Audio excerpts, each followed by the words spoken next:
Welcome, you're watching Kaleidoscope Ceylinco Live News Capsule. The days of chalk and board are long gone. We now have multimodal education technology. Educational technology or EdTech is something we are utilizing more and more. Recently, 4 Sri Lankan researchers presented a paper on the EdTech landscape in Asia, the Middle East and North Africa at the Southern Voice Conference. And I thought there's no better way to catch up on Sri Lanka's EdTech than from the mouths of the experts. With me today is one of those researchers, Dr. Nisha Arunatilake, who's the Director of Research at the Institute of Policy Studies. And she joined me in the studio. Tell me a little bit about your study. Why did you focus on these regions? So the study is about looking at how education technology can improve access to quality education. Now, in Sri Lanka and also in Asia where the study focus was on, there is access. Children are going to school, but they are really not learning. Now, even in Sri Lanka, about 25% of the children who do O-levels fail it.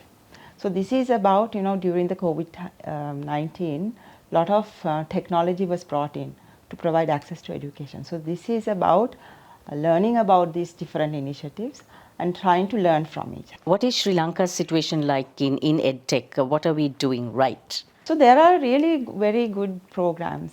So we identified 2 that is showcased in the study. One is the NANASA that actually fortunately started way before COVID-19. So that was useful during COVID-19 and it started as a TV program. But then subsequently it was extended.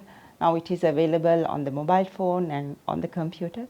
It is about providing education resources to students and teachers.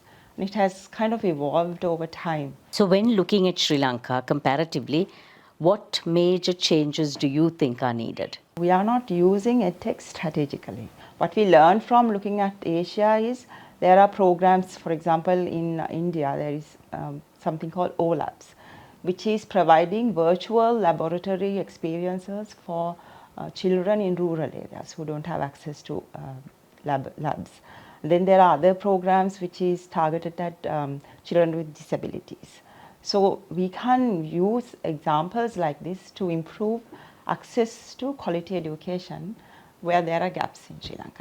So while looking at it strategically, what do you think would be the challenges that Sri Lanka would face? One thing is access to information communication technology, but there are ways to overcome that. Also, the teachers are not prepared, they need to be also a little bit tech savvy. But there are solutions if you look around for those things as well. It's just, I think the policymakers should look at it strategically and use education technology to provide quality education to the children. And if you like what we've got for you, don't forget to subscribe and follow us on Facebook, Instagram, YouTube and LinkedIn.